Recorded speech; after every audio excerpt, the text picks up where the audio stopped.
The goal of the study is to understand current practices and procedures so we can provide more information earlier in the process and so that we can provide safer and more humane conditions for those working in and going through bond court. I want to welcome you to today's program. In December 2007, Chicago Appleseed produced a comprehensive report on Cook County's felony trial courtrooms. Included in its 54 recommendations was to have in-person bond hearings and to reestablish a pretrial services program. Both of these recommendations were put into place in December of 2008, and we began work on another set of important recommendations for the criminal justice system to deal differently with nonviolent offenders, particularly when drugs and mental health issues are involved. Today we released our latest report, Strategies to Enhance and Coordinate Cook County Diversion Programs. Your materials include a summary of this report as well as a link to the full report and to other resources. Without going into any great detail now, we call for the following 7 strategies. To form a coalition for diversion made up of stakeholders throughout Cook County, aimed at coordinating, enhancing, and ultimately expanding the use of diversion. Establish a diversion section within the criminal division of the circuit court for oversight of court-based alternatives to incarceration. The diversion section will have at least 2 courtrooms with specially trained judges and staff dedicated to diversion programming. We call for the reinstatement of felony review of drug cases following arrest in order to identify cases for dismissal or diversion early in the case processing. We call for an enhancement of pretrial services to conduct more background investigations, verify critical information, and identify candidates for the diversion section. We call upon a transfer of authority for bond court from the municipal division to the criminal division, with the acknowledgement that bond court is the exit point from the criminal justice system, not just an entry point to the jail. We want an increased use of safe, effective, and low-cost non-monetary conditions of pretrial release in bond court. And we want to develop a centralized and independent data collection system to lay the groundwork for using evidence-based best practice approaches for all the stakeholders. These strategies offer ways not only to divert nonviolent offenders from jail, but to direct our limited resources to policing, prosecuting, and adjudicating the serious crimes we read about every day. We at Chicago Appleseed and our organizational partner on this, the Chicago Council of Lawyers, will be working to implement these strategies, and we ask for your assistance. This program is part of the Chicago Appleseed approach to serve as a catalyst for change and to be a bridge between best practices research and policymakers. Now, I want to take this opportunity to make a statement that is a result of a phone conversation and follow-up conversation that I had recently with Honorable Tim Evans, who's the Chief Judge of the Circuit Court of Cook County. Judge Evans informed me to say that he has agreed to co-partner with Chicago Appleseed to find and implement a system of diversion that will change the culture and treat people justly. We will be meeting with Judge Evans in a few weeks to discuss his ideas and our strategies to enhance Cook County diversion. Today, we hope that this session will provide a forum for frank and candid discussion about how to enhance and coordinate Cook County diversion programs so that we can reach our community goal of not only helping individuals, but of substantially reducing the population of the Cook County Jail as well as our Illinois prisons. I want to introduce 2 people who will be speaking after me. Katie Welter is a staff attorney and policy analyst for Chicago Appleseed. Katie's a 2009 graduate of the law school at the University of Chicago and a 2012 graduate of the Harris School of Public Policy at the University of Chicago. She is one of the principal authors of our strategies report, along with Michael Levy and me. She will be discussing some best practices, strategies that exist in other jurisdictions that have led to better outcomes than we have seen in Cook County. Our moderator today is Mick Dumke, a senior reporter for the Chicago Reader and a frequent commentator on the state of criminal justice in Cook County. Mick has been writing for the Reader since 2005. He has also worked for the Chicago News Cooperative, the Chicago Reporter, newspapers in Michigan and Virginia. His work has appeared in the Washington Post, the New York Times, and the Chicago Tribune magazine. He has taught journalism at Northwestern University and Columbia College, Chicago. And now I call upon Katie to keep going.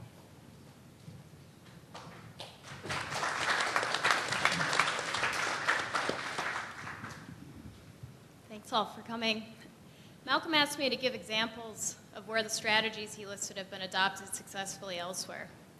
I'm going to tell you about Brooklyn, New York, where diversion strategies have been in place for decades, and Philadelphia, Pennsylvania, where these practices have just begun. I've had the opportunity to not only read about these systems, but also to talk to the people administering them each day. And I'd like to share some of what I've learned. Over 30 years ago, a comprehensive study of the New York City bail system found that thousands of defendants were detained pre-trial for no other reason than that they could not afford to post bond. In response, Brooklyn, along with other boroughs, adopted diversion strategies number 3, 4, and 6. In short, they began working together to assess cases earlier and divert more defendants to alternatives to incarceration. In Brooklyn today, a team of experienced prosecutors reviews every single arrest within 24 hours, nearly 100,000 arrests each year. They set accurate charges then and decline to prosecute the weakest cases. An independent pretrial services agency then recommends release terms to the bond court based upon validated interviews with defendants. And they refer thousands of defendants each year to the Brooklyn Treatment Court, essentially an entire court devoted to diversion. As a result, according to federal data from 2005, the most recent data available, Brooklyn detains just 17% of its defendants pre-trial. Cook County, on the other hand, detains 48%. Brooklyn releases 60% of defendants without bond on recognizance or electronic monitoring. Cook County releases just 26% without bond. And yet, Brooklyn defendants are just as likely to appear for court as Cook County defendants. On to Philadelphia. In 2008, Philadelphia faced the highest homicide rate and one of the lowest conviction rates in the country. In response, Philadelphia embraced strategy number 1. Led by prosecutors and the courts, including the Pennsylvania Supreme Court, public safety leaders coordinated to expand and enhance their diversion programs through a variety of efforts. They, too, are now assessing earlier, diverting more often, and working together. They've already seen positive results. A recent Pew Research report found that their coordinated effort has produced a 12% decrease in the daily jail population, a 10% drop in jail and police costs, faster case processing times, and a dramatic increase in court appearance rates.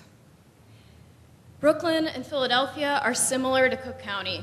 They are large cities with dense populations and public safety systems coping with serious violent crime, dwindling budgets, and complicated politics. But to the extent that Cook County is different, which of course it is, we must adapt these strategies to our system. The people seated here today have begun to do just that. We'll hear about that. And we can only ask that they expand their work and support them in their efforts. Thank you.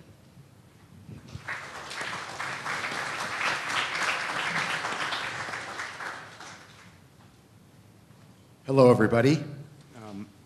I'm, excuse me, at the moment coughing. I'm Mick Dumke with the Chicago Reader. Thanks to Appleseed for inviting me here and for assembling this impressive panel of guests. And thanks to all of you guys for venturing outdoors, exposing yourselves to the sun for a few minutes to come over here. I raced over here straight from the hallowed chambers of the Chicago City Council, where Chicago aldermen showed their own form of interest in the issues we're about to discuss by voting overwhelmingly to approve a measure that will lessen the penalties for low-level marijuana possession in the city. Undoubtedly, this ordinance is flawed, and most of us who are here and have an interest in these issues know that some of these policies, most of these policies actually stem from the federal government on down. But I just bring it up as an example of the fact that this is not only relevant, but it's a pressing set of issues here that are before public officials as well as people in the community. So thanks to all of you for being here. I'm going to try to keep things moving along as much as is possible. Actually, I hope no one minds. I'm going to stand up here. I think it might be easier. It's easier for me to keep track of things.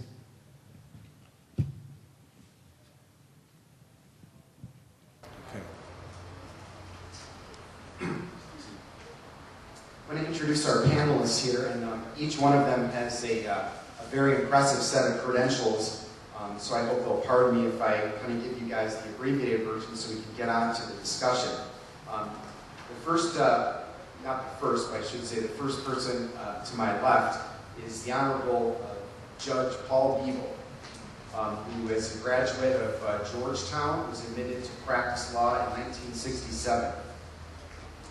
Judge Beeble is the presiding judge in the criminal division and previously served in the juvenile court. He was also an assistant state's attorney, an attorney in private practice, and once served as the public defender of Cook County. He's got a few perspectives on this matter, I imagine. Next to his left is Shauna L. Bolliker, the assistant state's attorney, currently the first assistant state's attorney in Cook County, who's responsible for the overall day-to-day operations of the state's attorney's office, focusing on policy, budget, and management efficiencies. Next, we have Laura Brooks, who is the director of policy at TASK, a statewide nonprofit organization in Illinois that provides recovery management services for people with substance use and mental health disorders. TASK reaches some 20,000 individuals each year in corrections, criminal justice, juvenile justice, and child welfare systems here in Illinois. Next to Laura is David Olson, professor in the Criminal Justice and Criminology Department at Loyola University, Chicago. He's also a member of the graduate faculty and previously served as the department chair and director of Loyola's interdisciplinary forensic science program. Dr. Olson also serves as an assistant, a special assistant to the Cook County Sheriff through a cooperative agreement between Loyola and the Sheriff's Office, and has been a very, very generous with his time when I've harassed him for data coming out of the Sheriff's Office. Next to Professor Olson, we have Patrick Reardon, First Assistant Public Defender, serving under Judge A.C. Cunningham, Jr., who is currently the Public Defender for Cook County. Mr. Reardon came to the Office of the Public Defender after 30 years of private practice, mostly involving criminal defense. During those years, he represented thousands of clients and was involved in approximately 100 jury trials in state and federal courts. Okay, well, first on the agenda is want to throw it out to each of you guys to, I guess, more properly introduce yourselves, if you'd like, and also talk to us a little bit about diversion strategies. Get right to the point if you can. What can we do to try to keep people out of Cook County Jail? Judge Beeble? Oh, and I should add real quickly, I'm also here to not only try to throw out some questions and keep the discussion moving, but to serve as timekeeper. So I hope no one will be offended if I jump down your throat when you're babbling on too long. So be prepared. Judge Beeble. Sure.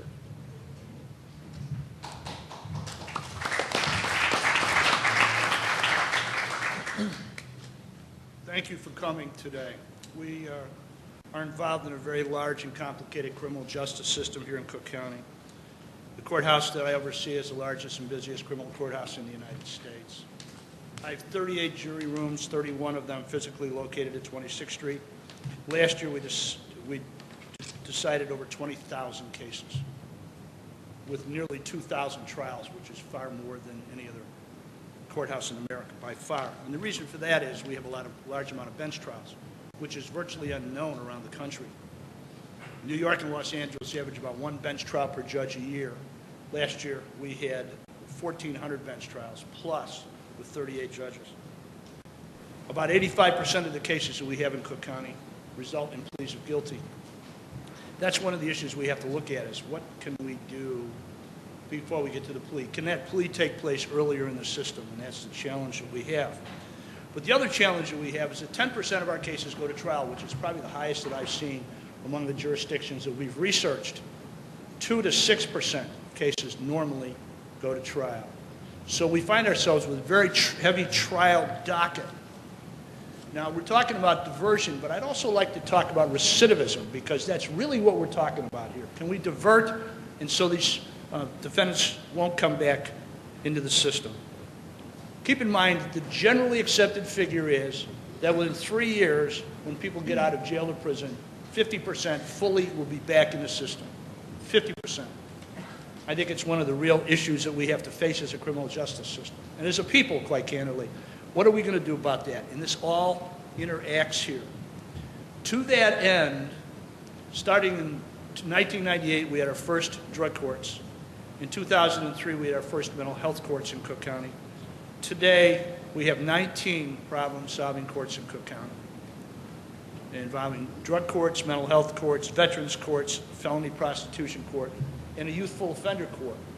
Now, when we talk about recidivism, we talk about diversion. What we're attempting to do, however you do it, is make sure that people don't come back. And the reality of the system that we have is that people who come into our system have drug issues and mental health issues to a greater extent than society as a whole. 71% of the people who checked into county jail last year had evidence of illegal drugs in their system. The evidence of mental illness far exceeds the national norm, which is 4 to 6% of the American population has a chronic mental illness. Within the prison and jail population, it exceeds 20%. That's the challenge we have too. What do we do about those things? To that end, these courts, which have about 750 defendants in them, we find that if they finish these programs, there's a very real chance they're not coming back into the system. And Mark Kammerer is here today, I know from the Public Defender's Office. He's the keeper of the numbers, and if you ever want them, we can give them to you. This is an issue of real concern to us. You know, how do we get people to the point where a resolution can be made of their case earlier, so that if they're in jail, they can get back to their families. If they've got drug treatment and things like this, we can get them in the community to do it. I'm pleased that Appleseed and everybody else today has been involved with this. I partnered with Appleseed back in 2007. I partnership with American University back in 2004. We're looking for ideas. We're looking for the best practices. And I think we're going to hear that today. I'm interested in hearing what other people have to say. And I thank you all very much for coming today.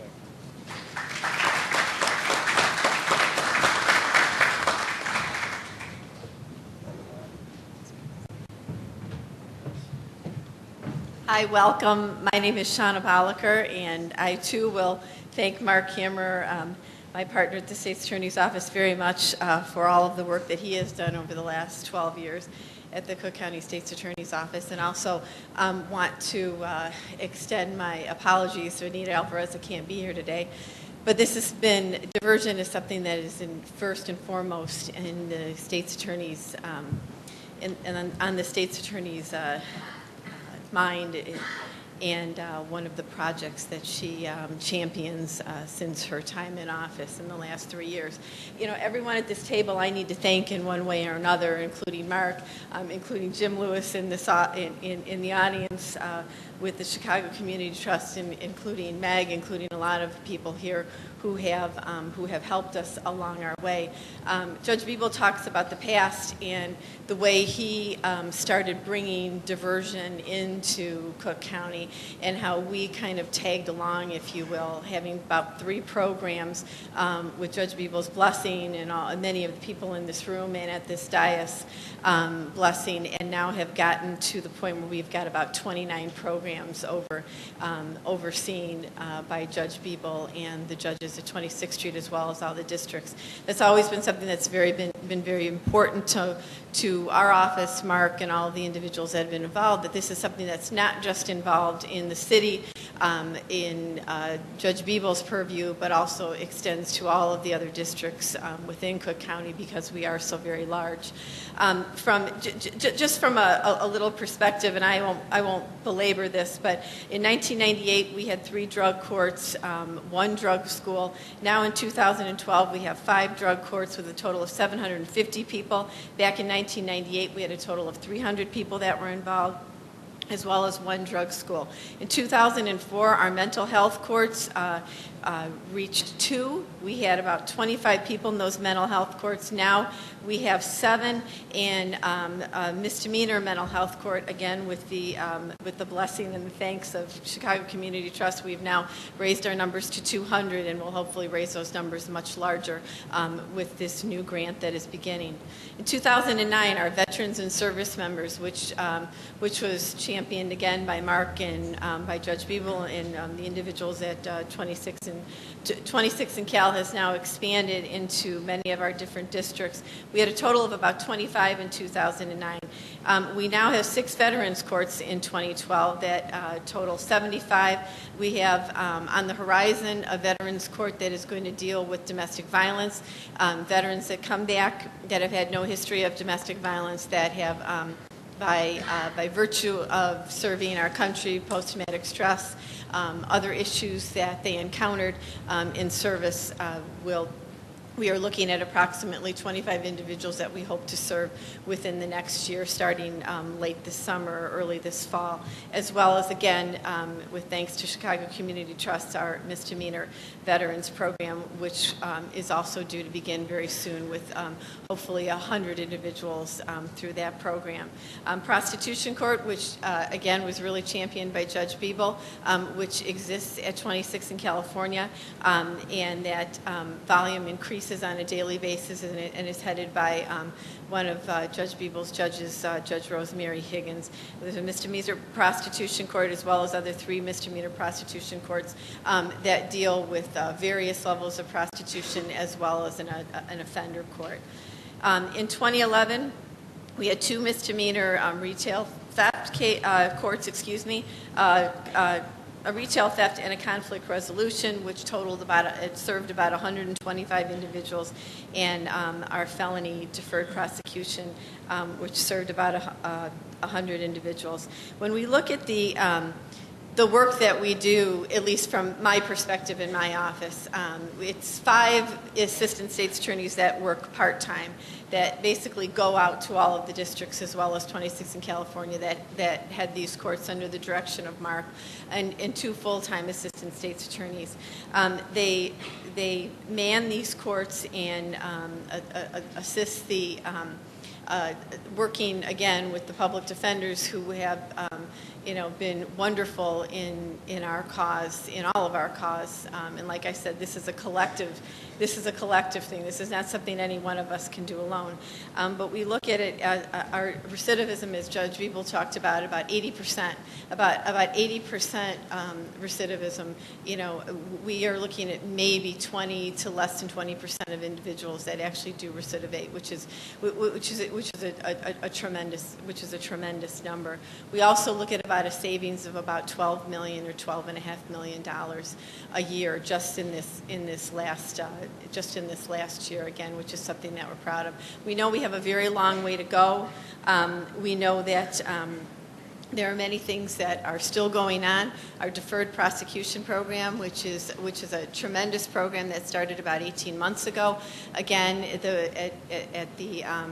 at the coordination, if you will, of Mark and Judge Beeble and his judges over at 26 in California, that have now served approximately 500 individuals. I know that Mark could pull up the numbers right now, but we have, I believe, a total of, Mark, I know you're going to yell at me for not saying this right, a total of 125 people have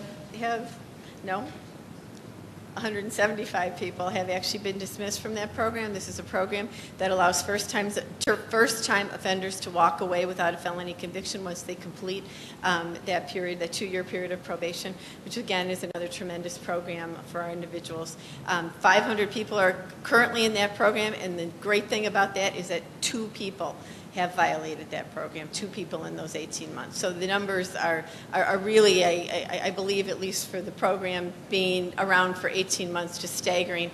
And I publicly want to thank all of my partners here in law enforcement, public defenders, Judge Beeble. I could never do anything without Mark.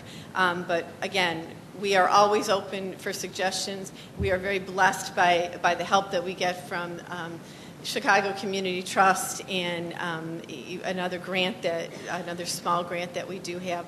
So we're always open to suggestions. We are always hopefully at the community's disposal and very, very firmly committed in diversion and deferred prosecution. Thank you very much.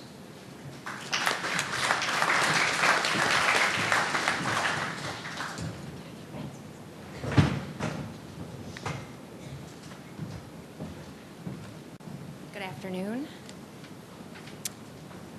My name is Laura Brooks, and I'm the Policy Director at TASC, and I want to thank Appleseed for convening this event, and want to say I'm so glad to be here, and so glad to be here with such an esteemed group of leaders on these issues, and to have the opportunity to participate in this discussion. It's really important. And I also want to acknowledge the leadership and the vision and the collaboration by many of the partners that we work with at TASC, many of whom are represented here today. You've heard from a couple of the previous speakers about many of the current diversion programs that are going on right now in Cook County. And briefly about TASC, I wanted to share that we are a statewide agency. We are located throughout Cook County, and we have a role in many of the diversion programs you've heard about today. Much of our work involves placing people into community-based drug treatment as an alternative to prison.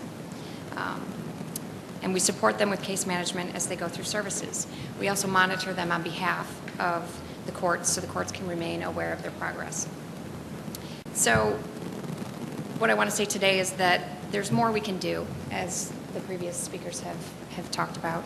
There's more we can do to spend the limited resources that exist wisely and to address the causes that lead people to become involved in the criminal justice system. I brought some of the same numbers that Judge Beeble brought today. The relationship between problem substance use and justice involvement is major. The most recent data from the Adam report, the Arrestee Drug Abuse Monitoring Study, show that 4 in 5 adult male arrestees in Chicago test positive for illicit substances upon arrest. Anywhere from a half to 2/3 of people behind bars in jails and prisons across the country have clinically diagnosable substance abuse and substance abuse disorders, and even more report engaging in problem substance use. So we have extraordinarily high rates of people with these problems cycling through the justice system and the correctional system. And obviously it doesn't impact them alone. Aside from the financial cost, as incarceration rates have grown over recent decades, so too have the number of children whose parents are incarcerated. In 2010, an estimated 1 in 28 children in the U.S., that's about 1 per classroom, had an incarcerated parent. And we also cannot ignore the existence of racial and ethnic disparities present in the justice-involved population. About 2/3 of admissions to Cook County Jail last year were admissions of people who were identified as African American, yet that population makes up about 1/4 of the general population in Cook County. And Cook County is not alone. This is a national trend. It's present in the state numbers as well. But as my colleagues up here have mentioned, there's a lot of work going on, diversion work in Cook County now. We know we can do more of it, and we know we can do it better with the right leadership and the right partners. And so we need to redouble our efforts. And I echo the judge's recommendation about finding earlier ways to process people, and I also think that given the vast number of efforts that are currently going on and initiatives to work on these issues, I think we need to coordinate them. We need to be all working together with the right leadership in order to bring sense to all of them. Thank you.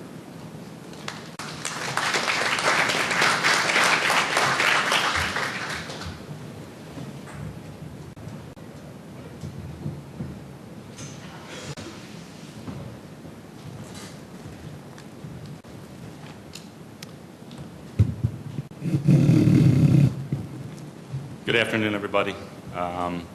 For those of you who know me, following all those people talking about statistics really leaves me with very little to say. As a researcher, that's pretty much what I work on. So I'll point out a couple things that are little bit more to think about as we talk about diversion and the efforts and the struggles with diversion. The first thing I'd like to point out is my background and the role that I'm currently in. I had the pleasure of working for the state of Illinois for 20 years and working in an agency where research and evaluation and data-driven decision-making was a priority. And I assumed that everybody operated that way, that all agencies had large, well-trained research staffs and programs were all evaluated and policies were all based on good, effective analyses. And I've come to realize that isn't necessarily the case. But I think there is the opportunity to improve that. And I think the leadership in Cook County right now is such that true efforts to really evaluate what's going on and ensure that the tax dollars are being spent effectively is an opportunity. A couple things I'd like to point out just to put some of this into context. I think one of the things that people have failed to recognize, and I know the police superintendent has raised this in some recent comments, is when we take a step back and look at the big picture, we're currently in a very good position in terms of the extent and nature of crime compared to where we were 10 years ago. Crime is down, arrests are down, the jail population's down, criminal case filings is down. So in the larger sense, we've been doing some things very effectively over the last 10 years, and I think a lot of them have already been described. Increased efforts at diversion, more rigorous and more sophisticated treatment interventions. But clearly there's some continued room for improvement, and there's things that can be done to move this ball a little bit forward. So I want to raise a couple things about diversion and what I see in the system that needs to be considered as we struggle with how to improve it more than we already have. The first thing is when we talk about diversion, we need to think about what we're attempting to divert from. We use the term diversion very broadly, but realize when we divert somebody from the system because they are a first-time offender, it's a very different population and it's a very different intervention than when we're trying to divert someone who's got a history of periods of incarceration, 20 or 30 arrests, and the decision before the judge is whether or not to send them to prison. So when we talk about diversion programs, there's some diversion programs that will hopefully divert people from the system entirely, but at least in the short run, that does nothing to address the issues of crowding in the Cook County Jail or the Illinois Department of Corrections. So we have to realize that. Things like the Cook County State's Attorney's Drug School is an example of diversion at the very early stages. Those people likely would not be going to the Cook County Jail or ending up in the Illinois Department of Corrections as a result of their current charge. But again, if we can intervene early, hopefully on down the road, we save a lot of resources. At the other end of the continuum, the RAP court that's operated at 26 in California is a true diversion from the Illinois Department of Corrections. If the person before the judge declines the program, they go to prison. If the person fails in the program, they go to prison. That's a tougher program to be successful at because you're dealing with a very difficult population. So we need to keep in mind what we're talking about with diversion. The other thing that I want to point out, and it's raised in the Appleseed's report, is this issue of nonviolent offenders. The thing that I always raise, and if you've heard me talk about this before, you'll hear it again, too often our decisions and our policies are based on the current charge of the individual. If you look at somebody from a clinical standpoint, their current charge is, for the most part, of very little value to determine what the appropriate response to that individual's behavior is, with the exception, I would argue, of somebody who's before you charged with first-degree murder or rape.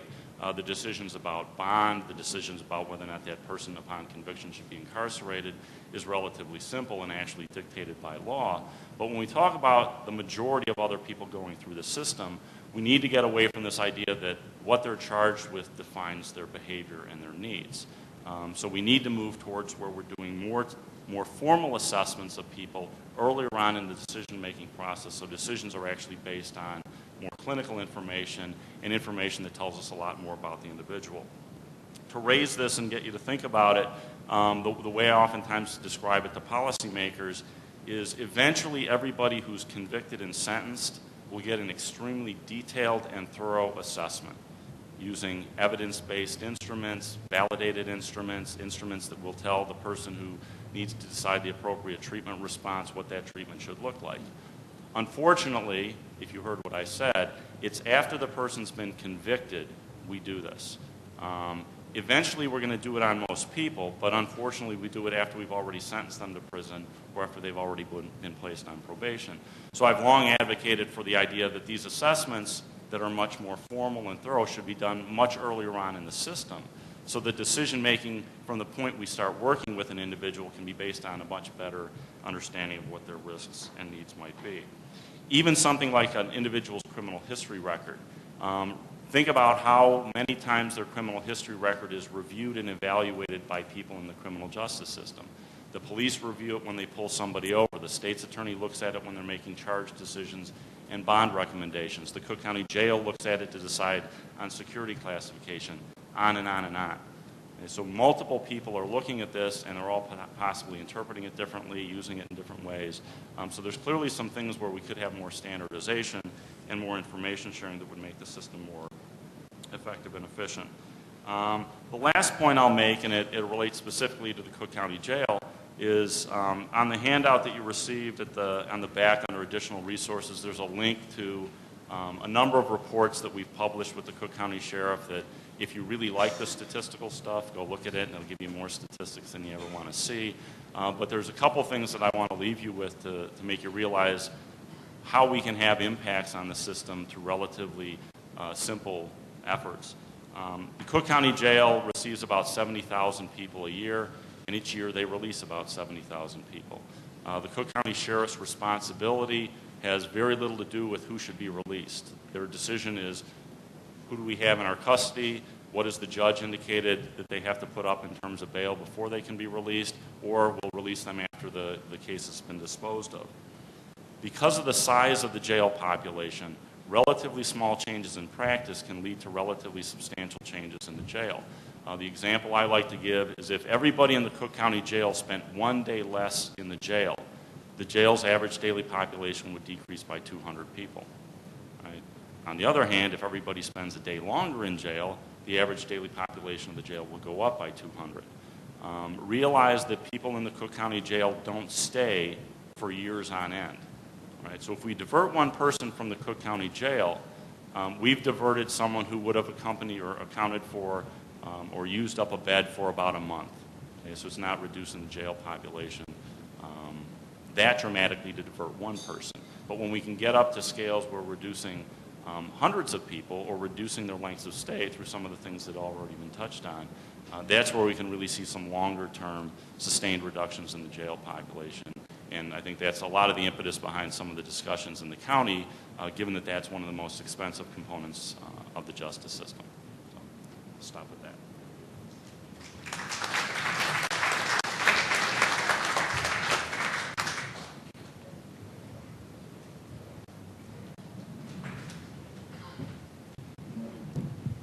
Once again, I'm Pat Reardon, First Assistant Public Defender.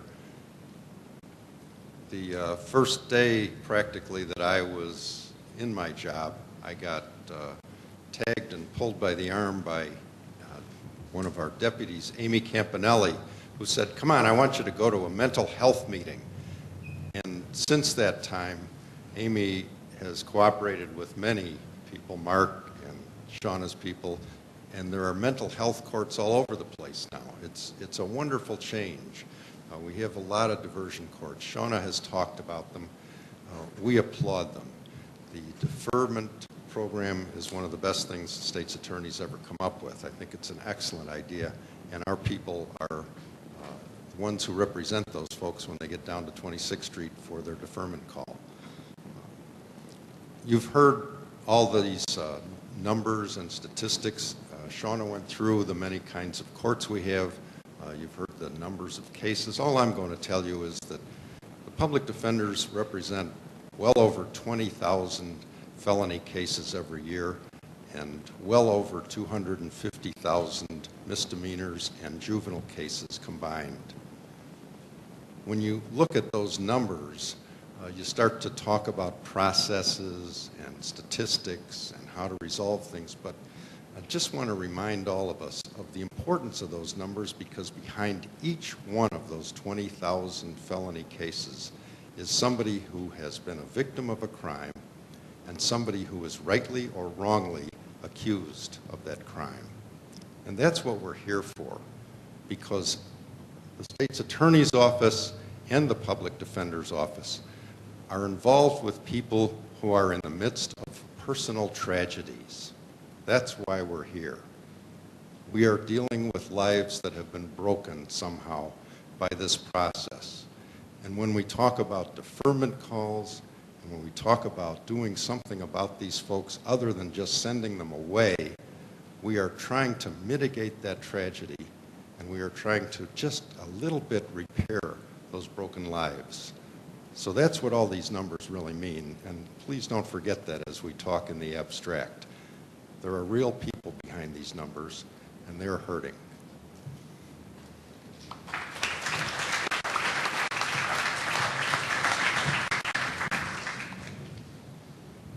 All right, thanks everybody. Okay, well we heard a lot about what's going on, and I think just about everybody up here said that things are better than they used to be, and there's more efforts at diversion formally than there used to be. And but yet everyone agrees that more needs to be done. So let's talk about that. I think the numbers that were among the numbers that were thrown out, I should say, are that still 70,000 people are going into the Cook County Jail every year, and that's costing us, I believe the figure was, approaching $230 million taxpayer funds every single year. So all the stuff that's going on, we can agree this is great, some nice steps have been taken, but the numbers are pretty small. They're capturing a relatively small share of the population that is entering the system, and you know, most of the people who are, I guess to stop right there and say, there's still 70,000 people going into the jail. So in addition to what has been done, what specifically can you do, or can your particular organization or division do to kind of get things moving? Does anyone want to start out before I start calling on people? Judge, I'll call you out. What else can the judicial system, what else can the office of the chief judge, your boss, what can you guys do to take another step toward reducing these numbers? First of all, when the case comes in the system, the court doesn't have control of the case. The case is in the control of the attorneys. The case has to be ready to go to trial, or it has to be ready to be pled. And I guess the question we're looking at is how can we best find ourselves in the posture where a decision can be made about that. If 85% of the cases I mentioned before are going to be pled guilty, how do we get to that point earlier, perhaps? How can you make that? The defendant has the choice of how to proceed in a trial. You can plead, you can go to trial, you can take a bench, you can take a jury. But how do we get to that point where we can say, Judge, it's time for us to plead, it's time for us to go to trial and make that decision early. Keeping in mind this, my judges have over 350 cases per judge. The national standard to meet national time standards by the American Bar Association is 104 cases. So obviously we have a lot of cases. These are busy courtrooms. But we have been working closely with the state's attorney and the public defender, and we will keep working with them. And we've been working closely with Appleseed over the years, publicly and quietly, about this. And as I say, earlier decision-making would help in this regard. To the public defender and the prosecutor at the table, what specifically can be done earlier in the process to try to keep people from getting to the point where they're going before a judge having to plead guilty or not guilty? Lately, is this on? Oh. Does that work? Okay. Lately, our office has been involved in trying to work in the area of pretrial release, that being bail. You know, the Eighth Amendment does say that excessive bail shall not be required and people ought to be out before they are tried. As it is right now, most people who go to court for bail don't get out without putting up money. And if you read the bail statute in Illinois, the bail statute says that that's supposed to be the last resort, not the first. The presumption is that someone should be released pending trial without having to put up money. That's what the statute says. But if you go to bail court, you won't find that to be happening very often. I think as I read this Appleseed report, it's 8% of the people who go to bail court wind up on an I-bond or having not to put up any cash to get out of jail. So that's a big issue. You want a little history? When I first began practicing, which was, I'm afraid, well over 30 years ago, as you said, I had people accused of murder who would get I-bonds. Why? Because they were not a particular danger to the community, and they would show up in court. Those are the questions. The question is not, have you been accused of a really bad thing, therefore I have to set a high amount of money for you to get out of jail? That's not the question. But you wouldn't know that if you go to bail court right now. And I'm not sure how to resolve that. There has been a change in culture away from letting people out before they go to trial. And I'm not sure how to explain that. One of the things that I think has happened is somewhere along the line somebody thought it was cheaper to consolidate the bail court into one courtroom where everybody would go when they got arrested and they'd all have a bail hearing there. When I started practicing, bail hearings were done in the district where you got arrested. So if you got arrested up on the north side, you went to Belmont and Western for your preliminary hearing. That was the first time you went to court. You got your bail hearing there. What's the difference? Well, your family can show up. Your clergyman shows up. Your employer might show up if he needs you back at work. And so a judge doesn't have to do a bail hearing in 35 seconds. He can maybe listen to a few people who tell him or her a little about the defendant and maybe make a more informed judgment. I'll stop there. Shauna? You know, as we mentioned before, you know, we continue to look at all of the different areas that we can possibly, you know, divert individuals before they get, you know, many times once they get into our courtrooms, once we know who that individual is and how we can possibly vet that individual out, whether it be mental health court, whether it be drug court, as we talk about the astronomical amount of individuals with substance abuse and as well as mental health issues. I think that we certainly need the resources of pretrial, as Dave has mentioned, that those resources would certainly help us. We have resources within our own office that once those cases are referred to us, but yes, could we do a better job with that? Certainly, with more help, with more assistance, with getting people right when they come into the door, or possibly before that, which certainly are things that we are all, I think, believe everyone here is collectively thinking about on a daily basis in terms of diversion. You know, other than that, really in terms of bail, I mean, I don't really want to get into that with Pat here. We, of course, community safety is incredibly important, as I'm sure it is to everybody here. And it's something that is certainly considered in a bail hearing and considered by the Assistant State's Attorney before the member of the judiciary. But I believe that our commitment to diversion is very strong, and we continue to think about new ideas every day collectively. Not to put you on the spot, Shauna, specifically, I mean, I'm happy to, but I throw this out there to everybody. Is even in this era where, you know, budget cutting is sort of the order of the day by necessity, are there political obstacles to coming out and saying you want to keep people out of jail, and to coming up with diversion programs, and to coming, you know, presenting to the public that here's a way we can try to keep someone from entering the system? Because you mentioned, Shauna, obviously, you know, safe streets are a priority. That's important to all of us, but let's face it, it's also sort of a political mantra. What role does politics play in actually shaping policy that can try to, you know, divert people from jail and prison? I think any of us would be crazy to say that politics does not play a role in it, because it certainly does. But I do believe that I'm a tad bit altruistic, that we do have to make sure that our streets are safe and that the information that we do give to the judiciary is complete. as well as mitigation. I mean, that's just as important, if not as important. You know, to proceed again that way collectively is certainly very important, but I still do believe that community safety is our utmost importance. When you look at the big picture and you look at what we face in the criminal justice system, public policy is set by the legislature. And in 3 major areas of criminal justice in the last 20 years have affected what we do greatly. First, truth in sentencing, passed by the legislature in 1988. First-degree murder is now 100% time.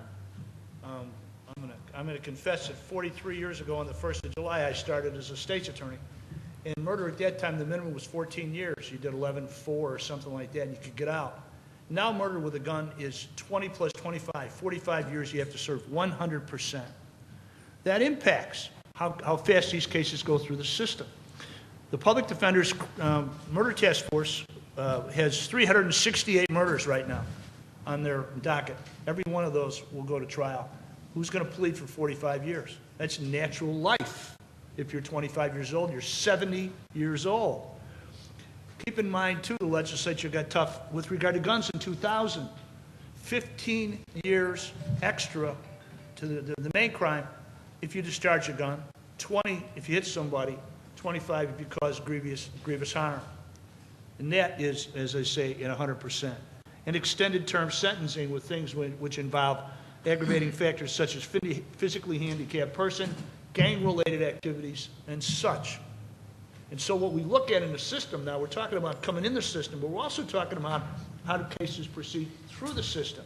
And if this is what we're facing, 368 murder trials, which will probably be jury trials, you see the system can't move that quickly. And keep in mind this, when we set these 19 problem-solving courts, we didn't ask for anything.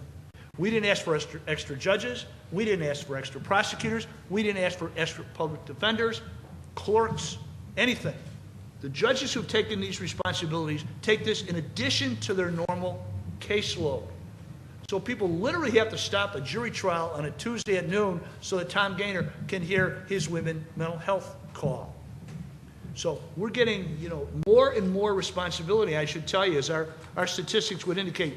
The first 5 months of this year, from January through the end of May, our filings are up 24%. Last year we had 10% more trials than we had in years past. We thus far have up 10.4% in dispositions. But you can see with a limited amount of courts, with additional cases coming in, with mandatory sentencing, you see that the whole process slows down. We're talking at the front end, but I think the majority of these people are going to be in the system. How do we get to the point we can deal with them when we've got all these major cases popping up? It's a significant issue. That's political in a sense. It's tough on crime. Sure, but there are decisions made about when to use these laws or when to charge people under these laws, correct? And Professor Olson, you wanted to get in. I just wanted to talk a little bit more about the issue of bail and the jail population, but also getting this issue of public safety and politics. Most of the people who enter the jail are released back into the community either because they come up with the cash bail or they're convicted and placed on probation or supervision or the charges are dropped. So most of the people that enter the jail with bail eventually are back in the community after a relatively short period of time. So that raises some issues. If we're detaining them because there's a concern, then there should be no bail. I mean, they shouldn't be allowed to get out at all. But I think part of it is that having some bail in place does cover you to some degree politically. That you're not putting someone out on an individual recognizance bond and saying that we don't have any concerns.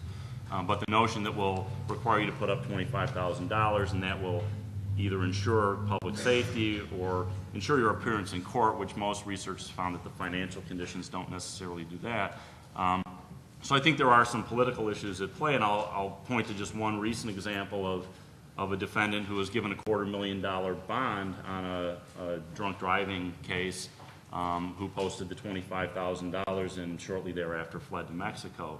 And people went back and questioned the wisdom of whoever recommended only a $250,000 bond, and most people in the system would say that's a pretty substantial bond. So all it takes is one case where a person puts up the bond and someone either commits a new crime or doesn't show up, that's going to create a lot of political pressure.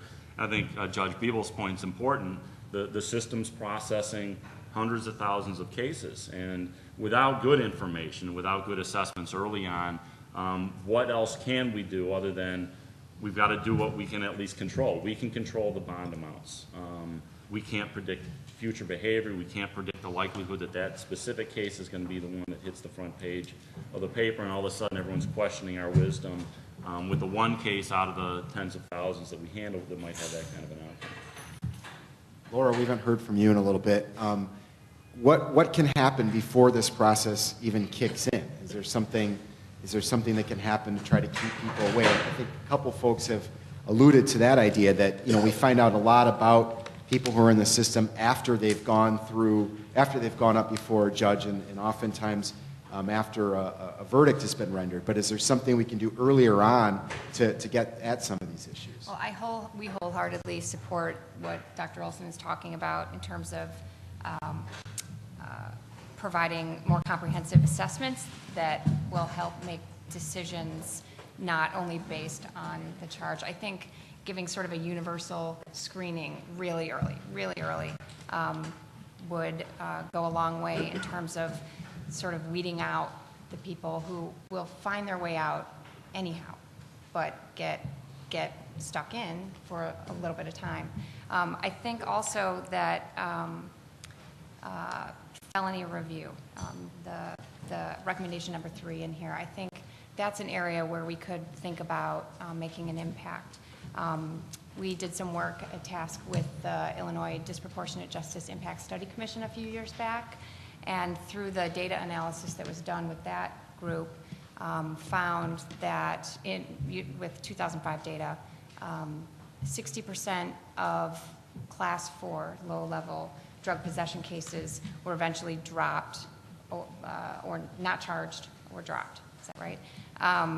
And so if 60% of them don't go on to be prosecuted, those people, though, spent an average of 3 weeks in jail at a cost. And so I think those two things. One more thing that I wanted to add as well is resources, and I hate to be sort of the we need more resources voice, because that always seems, especially now in the economic environment that everyone is facing, it's difficult. They don't exist. However, there are, as it turns out, some avenues that we can explore. Cook County Medicaid waiver. Let's see. So the legislature just passed a waiver for Cook County. I think the governor is still yet to sign it, which would enable eligibility requirements in Cook County for justice-involved clients. That will bring a flood of resources where we could serve these clients and provide them with substance abuse treatment, behavioral health treatment. And so there's a planning process that is, I think, being embarked on now that would explore that. And that would be another way to get people the services they need to stay out, remain out of the system. I think everybody probably always likes the idea of putting more resources into sort of the human side, because as the point has been made many times already, rarely is someone getting into the system who is leading a trouble-free life. There's always something, obviously, that got them there. But as you also point out, Laura, we don't live in a period right now where there are resources available. It's going the opposite direction. So what can we do next? I mean, what is the next thing that can be done? Do we need to bring in state legislators and take them on a tour of the 26 in California, show them bond court? I mean, specifically, guys, what can be done? What's the next thing that can be done?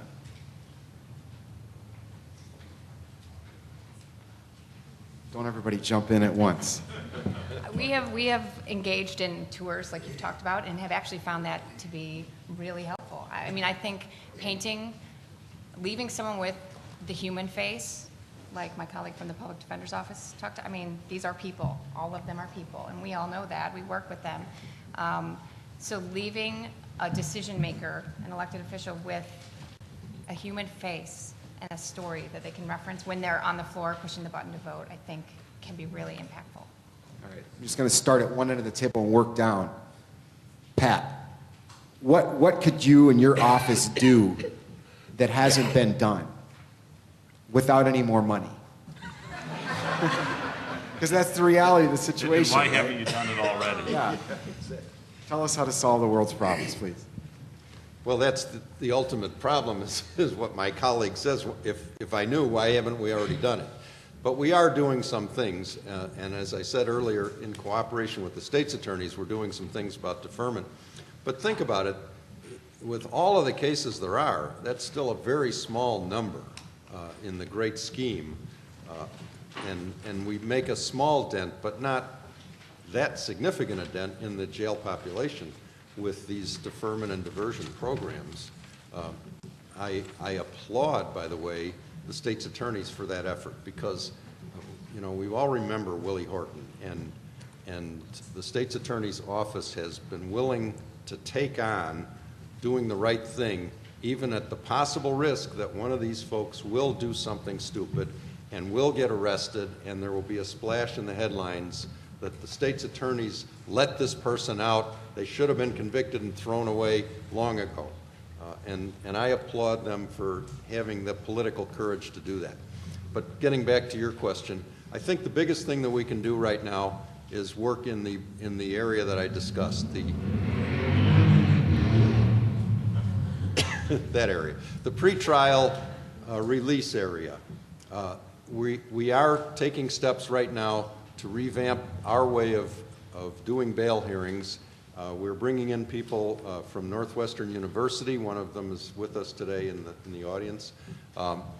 We're working with one of the justices of the Supreme Court who's been pushing this very hard, and we're trying to redo the bail hearings so that judges will spend a little more time and maybe have a little more ability to release somebody with good information and to have the courage to do so. And I think if we slow down the bail hearings a little bit, we put on some evidence, and we try to show judges that these folks are worth giving a chance to, we will not only help our client, but we will save a lot of money. So, Is it conceivable that the judges can slow down? Now you're talking about in the bond court process. So we can't blame that on Judge Biebel. Is that? Well, first of all, and with all respect, I don't think Judge Biebel has jurisdiction on that floor.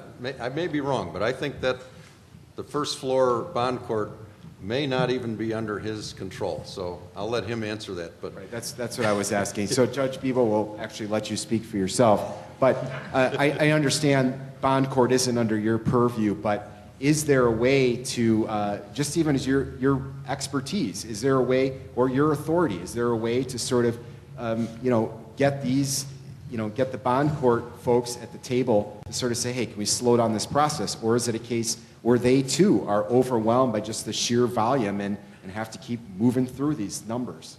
Keeping in mind it's not my jurisdiction, but what I know generally is on the weekends, for example, Cook County has all bond hearings now throughout the county. that's right. All 5 suburban districts come to Cook County. So that puts even greater pressure on the judge and the court staff. And that was done for financial reasons, correct? Yes. It was done for financial reasons, and I wonder later on if we will reap the problem of having more people in custody and therefore not be saving that much money. It's an open question for me. Pat Reardon said something good, and that is the judge is looking out to see if there's any support for the decision that he or she makes. And when you did have family that showed up, or a clergy person that showed up, or something to that effect, you could be well assured that there were people interested in that person. I know that if I'm down on weekends, we get calls all the time, what about my boyfriend, what about my husband, what about my girlfriend, whatever, what's happening to them. And if people come down and there's some sense that there's a connection there. One of the problems that they have faced is what information was a judge get at a bond hearing? Is this person employed? Does this person have a family? Does this person have a job? Does he go to school or she go to school? Is there some connection with the community we can rely on? And sometimes that information is not available to the degree it should be. least at that time. And pretrial services is working on that. I think that's an issue that's in motion right now because Judge Evans took some probation officers and made them pretrial service officers. I think that's something that can be worked on.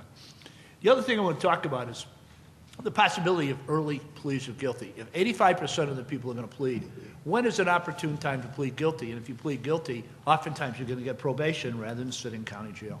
When is that time? Is that time at arraignment? Is that time before that at a probable cause hearing? Is there some in-between time you can do that? Keep in mind that arraignment is about 6 weeks after the arrest. So if somebody's waiting 6 weeks, maybe you can get it at arraignment. Maybe you have to wait 1 or 2 continuances. But again, these are people sitting in jail at cost to the county and personal cost to them and their families. So these are issues that have to be looked at. Shauna, is there anything that can happen at the level of bond court, or we've also heard about felony review? What can your office do at those points to try to accomplish some of these things? You know, I would also agree with, and also thank Pat for his compliment. God love you.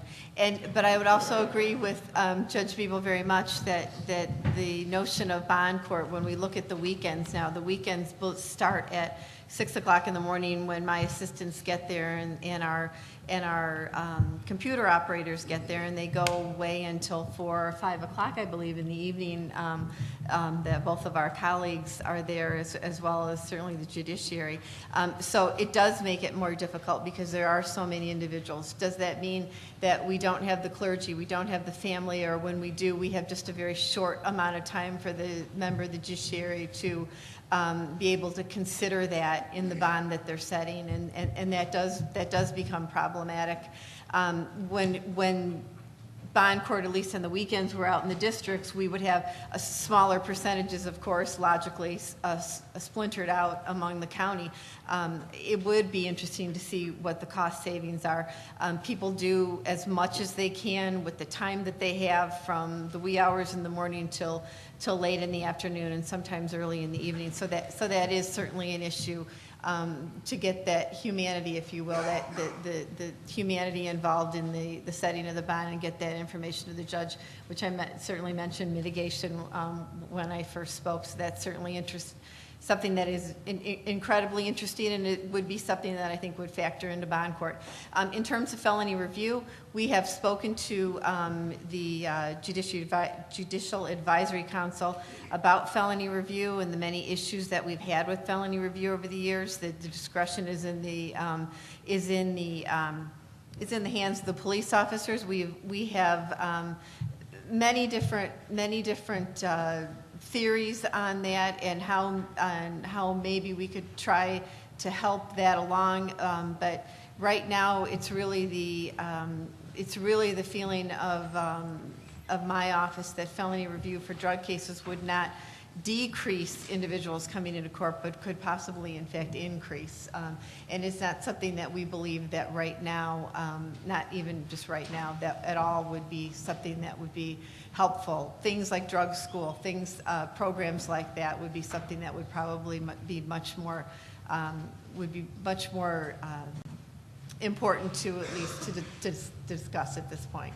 Sorry, if you could just explain just for a moment, how would it actually increase the number of people coming through? You really can't say. It's also very subjective. When an officer calls in a drug case to felony review, you are not meeting face-to-face with that individual. You are not speaking to that individual face-to-face. You are not speaking to the actual accused, if you will. So you don't have that one-on-one ability to analyze, to really consider that case. You're really kind of at the, and it doesn't necessarily mean that the law enforcement individual on the other end of the phone is disingenuous. It's just you don't have that ability of looking somebody eye to eye and say, how am I going to analyze this case?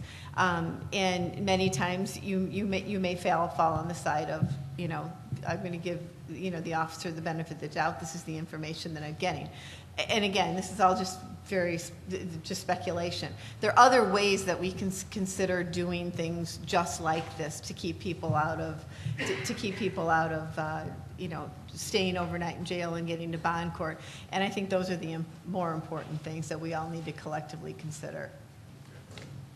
Laura, what's your take on that? You brought up this whole felony review thing, so back to you. Does that answer strike you as making sense, or is there more to it? Well, I think it's really smart to be aware of well-intended policies that could have net widening results, unintended consequences that would end up resulting in more people rather than less. So I certainly appreciate the point. I'm under the impression, and correct me if I'm wrong, that there is felony review for other kinds of For felony offenses. So when a felony is committed in Cook County, very briefly, an officer or a detective will call felony review once they have the evidence as they have it at that point. We'll call felony review, and Assistant State's Attorney will come out and review that evidence, talk to the witnesses, talk to a victim if that victim is a surviving victim, talk to the accused if the accused so chooses to speak to us. It gives, waives his or her right. A non-drug felony offense. So I guess my only question would be, how is a drug case different? Because of the volume of the drug cases, it was decided years ago that the discretion would be given to those police officers to determine what they should do with those cases at that point. Once they get to 26th Street, many times that's where they are vetted out to drug school and to various forms of deferred prosecution. So you've basically described a system where there are just thousands and thousands of drug arrests that are coming to you, and basically you have to kind of move them along. I mean, I'm shortening it, but that's essentially what's happening, right? David, what can we do about this? I mean, ask the Chicago police to stop making so many drug busts? That doesn't seem like it's going to happen. I actually used to joke about that, and that's exactly what they've done in the last 10 years, is the number of felony drug arrests by the Chicago Police Department is down about 50%. So, when I get into debates with people about how we get fewer people in prison for drug offenses, I said, well, if you could get the police to stop arresting people, that would be a start. So in some ways that's occurred. I mean, the number of drug cases entering the system has gone down a lot, at least the felony drug cases. But I think the issue about what can be done and how it impacts the jail and what can be done at bond court is, again, realizing that it is a system that impacts the other components, but every agency operates within its own constraints and domains. So the way I look at it, or the way that I would talk about it from the sheriff's office perspective, is if a little bit more time was spent in bond court, if that actually resulted in fewer people getting D bonds or bonds that they couldn't make, there'd be fewer people entering the jail. So a little bit more time spent in the courtroom would eventually save money and time of people in the jail. But I also raise the issue or make the point that until it reaches a certain level, it's just pretend savings. There's cost savings, and then there's real cost savings. In the Cook County Jail, for them to actually realize cost savings, the population has to drop enough to where they're actually closing housing units. Diverting 10 people doesn't save 10 people times whatever the cost of their stay in jail is. It doesn't work like that. The Illinois Department of Corrections, for them to really save money, they've got to actually get to the point where they're closing prisons or closing major sections of prisons. So I think it's realizing that it is a system, and it may be that a little bit more resources, a little bit more time spent in one area benefits everybody else. It's okay, so who's willing to give up something to come up with that? We've talked a lot about pretrial services and how they could do a lot more in terms of providing everybody with better information, but no one so far has said, we'll all kick in a few $1 million from our budget, because in the long run, and theoretically, it'll save us money, because in the long run, that might not actually occur, and it might just be theoretical savings. So that's what, in the beginning here, we heard from Appleseed about how Philadelphia and Brooklyn have, at least on paper, it seems much different outcomes. So is this just a question of shifting resources? I mean, and you guys, why is it different in these other places? Or if you had any opportunity to study these other places or hear about I think some of it is you've really got to look at places closely and understand what's going on. I mean, we could look at Chicago and say that whatever policy was implemented in the early 2000s has saved the county billions of dollars because crime's down, felony filings are down, the jail population is down over that time period. Whether it was really that intervention or not, we'd have to really look at closely to determine if that's ultimately what's happening. But I think it's also if you can understand very specifically what the cause of the problem is, then it's much easier to target that. And I think, from the discussion here and all the work I've been doing with the sheriff's office to say, so why is the jail population not going down as much as it should?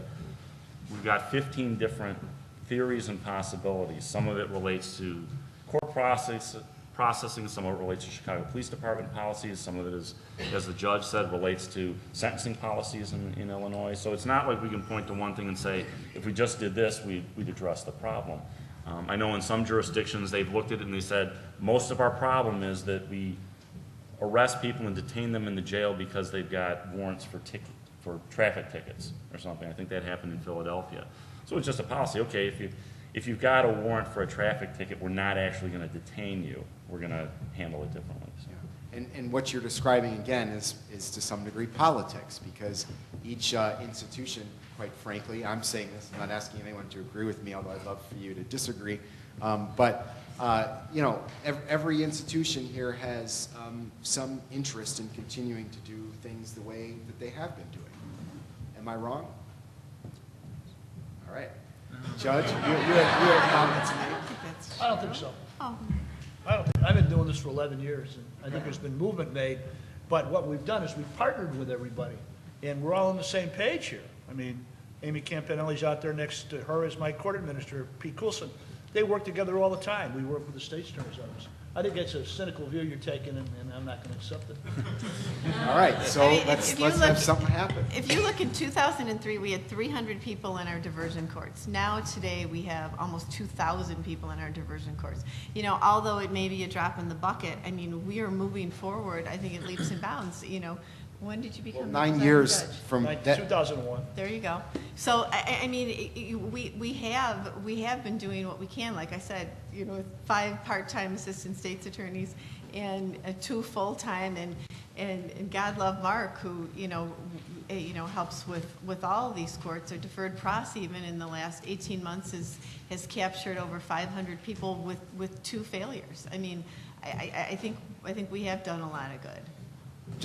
Just putting it out there, I think most people in the general public would think that in 9 years having 3,000 extra people is not nothing, but it's still dwarfed by the number of people who are going into the incarceration. I mean, right? So clearly it seems like more could be done, or people want to do. Right? Judge. Let me mention one thing, and Pete Coulson, my administrator, is looking at this. Yesterday in the Wall Street Journal, there was a little blurb in there that in New Jersey, the House there passed by an 89-0 vote statute, which would say instead of going to trial, instead of arresting people, put them in the drug court. And the Senate already passed it now. What Governor Chris Christie's going to do with it, I don't know. But the point is, there's a lot going on around the country, and that's why places like Appleseed and the reports that we've had over the years are helpful. We're getting the best practices, and that's one that maybe Dan Coyne and your staff want to look at. What happened in New Jersey 2 days ago, because I think it would be very interesting. Because you're looking about drug treatment rather than incarceration. It still seems that everyone has agreed that some things need to happen at the at bond court pretrial services in a couple of areas. So, point well made, even to a cynic like me, that there is some agreement. However, candidly, it isn't happening, or it hasn't happened yet. It doesn't mean it won't, but I'm here and the public's here to keep asking all of you and everyone else in office, our elected office holders, to say, hey, why hasn't this happened yet? What can be done? We're still waiting. And on that note, I want to introduce Cook County President Toni Preckwinkle, who is going to come up and make a few remarks. I understand she has some other events and is going to have to leave shortly after, but I want to ask her to come up and weigh in and ask her what can be done about this diversion issue, and then we're going to engage in a few minutes of Q&A.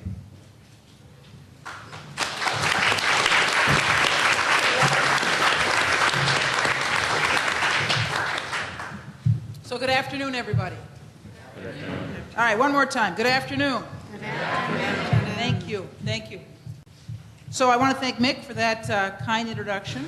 And, you know, I really appreciate the good work that the Reader has done around particularly the disproportionate impact of the enforcement of our drug laws on the African American and Latino communities.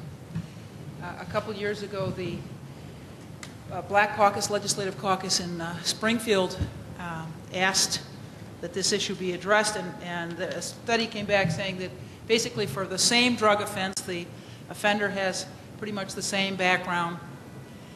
In the state of Illinois, you were 3 times more likely if you're African American to go to jail on these low-level drug offenses.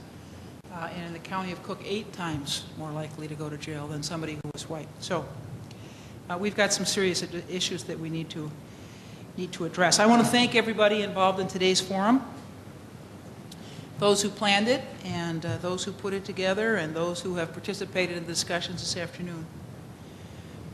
As president of the county board, I want Cook County residents treated fairly on our streets, in our courts, and in the jail. We need to think carefully about arrest, detention, and prosecution. The criminal justice system is composed of numerous stakeholders, and any reform efforts require communication, cooperation, and collaboration. In Cook County, one of our primary efforts has been to establish and strengthen the foundation for all of us to work together around shared priorities within the public safety arena. Last year, we took a serious look at the profile of those who were being detained and projected that 1,000 detainees being held right now on nonviolent offenses would be eligible for electronic monitoring or other alternatives to detention. Let me just say that 70% of the people in the jail are awaiting trial for nonviolent offenses and 30% for violent offenses. So 70% of our jail population is awaiting trial for nonviolent offenses. We've taken great strides to implement these kinds of programs. In 2009, judges were placing about 100 people at any given point in time on electronic monitors. Today, there are 865, not including those on house arrest through alternate sentencing programs. We've also matched a grant to the Sheriff's Office of up to $1 million to provide additional services to individuals who are put on electronic monitoring within the Cook County criminal justice system. We're working to provide housing options for individuals who have been ordered on electronic monitoring but have nowhere to go. One of the unanticipated discoveries of our efforts to ratchet up electronic monitoring was that you have to have an address if you're going to be on electronic monitoring. And so if you're a homeless person, you don't have an address, you can't be on electronic monitoring. Our commitment to public safety reform cannot stop there, however. The overwhelming majority of people held in Cook County Jail, as I said, are awaiting trial. The vast majority of those held in jail awaiting trial have the opportunity to post bail and await their trial at home. Only about 1/3 of those being held without bond, only 1/3 are held without bond because of the seriousness of the offense of which they're charged. So 70% of the people in the jail could be out if they could post bond. So if you're poor and you can't post bond, you wait in jail. That's the message. When a defendant facing a nonviolent charge is assigned a low bond, this is because the individual is not considered a threat to the public. But too many individuals with low bonds remain in custody. The possibility of posting bail and awaiting trial at home with their family, in their community, continuing to go to work, remains a possibility for thousands of people awaiting trial in our jail today. We must remember that the purpose of bonds is to protect the community and ensure that the defendant appears for his or her trial. Many that remain in jail, and thousands do so simply because they're too poor and can't come up with the cash to go home. Note, this does not mean that a very high bail has been set. When I visited bond court myself, and I've been there a couple times in my tenure, I recommend it to everybody in this room if you haven't been to bond court. It's illuminating and disturbing. When I went to bond court, I saw 2 17-year-old kids charged with minor drug possession receive a low-level bond. Their family would have had to post about $2,000 to get them out, but no family members were there, and it was clear that neither of them had the money. And I don't know how long they spent in jail. but they were in jail because their families couldn't come up with $200 bond. The amount of time that people with low amounts of bond spend in jail awaiting trial directly reflects their economic status. Among those with relatively low bonds charged with drug or property offenses, women are even more likely than men to remain in jail because they can't post bond. I believe that this is all unacceptable. It's far too expensive for the county to house defendants with limited economic resources in the jail simply because they're too poor to make bond. We spend about $143 a day per inmate and have a population of 9,500 inmates on any given day. We spend $500 million a year on the jail. $500 million out of our budget of $3 billion on the jail alone. Detaining the poor is detrimental to our communities, it disrupts lives, and it causes unnecessary hardship. Earlier this year, I asked our Justice Advisory Council to conduct a 6-month comprehensive study on the operation of bond courts and pretrial services, and to generate recommendations from a cross-section of public safety stakeholders. I want to express my appreciation to Justice Ann Burke, who's just been wonderful in leading this project, and to the experienced group of judges and lawyers who are serving on this task force. The findings should be available next week. The goal of the study is to understand current practices and procedures so we can provide more information earlier in the process, and so that we can provide safer and more humane conditions for those working in and going through bond court. We must continue to work together to ensure that all residents are treated fairly. There are people in our system now who shouldn't be arrested, shouldn't be detained, and shouldn't be prosecuted. We must think about screening people out of the system at every step. I want to thank and acknowledge Chicago Appleseed for Justice. They've been dedicated to the issue of public safety and criminal justice for more than 40 years. And now I'd be happy to take your questions. Thank you.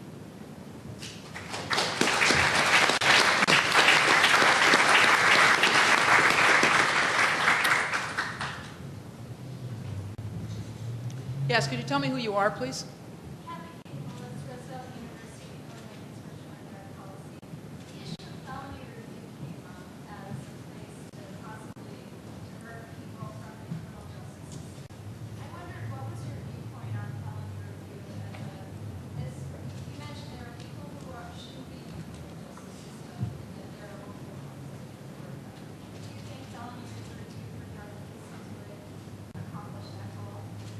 We've proposed that to the state's attorney. We're awaiting her response. Would anyone like to respond to that at the table? I think that's probably fair. Anyone is in need? Yeah. We have spoken to the Judicial Advisory Council. We're actually, Juliana and I have been speaking on a number of occasions. I'm waiting for some information from some other jurisdictions and see how that may work in our jurisdiction. We're certainly open to trying the pilot program again. We did try it a number of years ago. It wasn't successful, and we really did feel that the numbers did go down from that. I believe that we made an impact on the several meetings that we have had, and we've come to at least an understanding of where each other is. But I'm also waiting to get some more information also from them. Sir? Yes, please.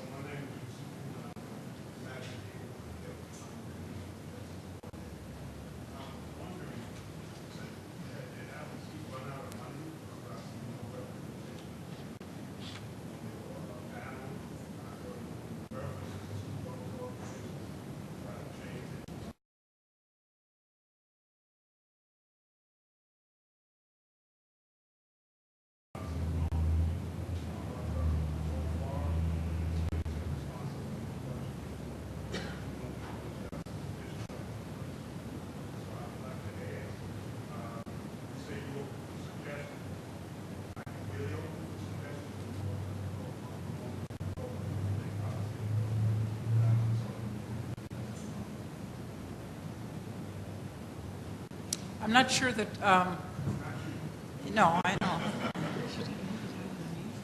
I'm not sure that there's anybody on the panel that's prepared to respond to that. I will say, though, that me just, if we're going to talk about, the subtext of this is race, I think. If you look around this room, you know, the people who are in our jail are black and brown, overwhelmingly black and some brown. When I went to bond court, I was there for about an hour, and I can count on one hand the number of white people that I saw, and they were mostly immigrants, frankly. So the way in which our criminal justice operates, this criminal justice system operates, has a disparate impact on various communities, and surely Englewood is a big contributor to the jail population, and that reflects a complexity of issues that Englewood has to deal with, not the least of which is the way in which our society as a whole deals with troubled neighborhoods. And we have been, to use the gentleman's word, we've been much more punitive than we have been in terms of concerns about social justice, and that's reflected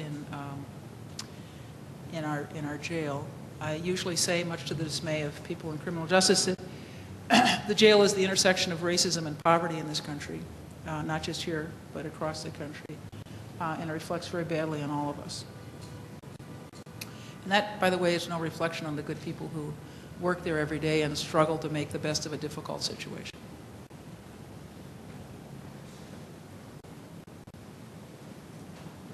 Are you going to call on people, or you want me to recognize them? Thank you. Why don't I call this gentleman here? Yeah.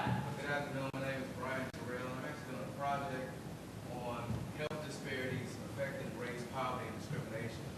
And I'm glad I came out to the panel. And your suggestions and best practices are definitely be implemented in my research. But I wanted to ask the panelists, have you ever heard of, there's a law professor at Ohio State University called Michelle Alexander, as well as another law professor named Cornelia Randall at the University of Dayton School of Law. They deal with incarceration rates.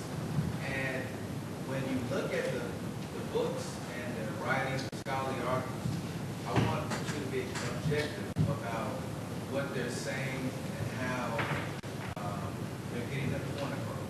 Michelle Alexander has a book that is known, it's called The New Jim Crow. And Mass incarceration in an age of color blindness. Right, right. And when you read the book, I would like to see another panel addressing that situation. I'm only in chapter 1 right now, but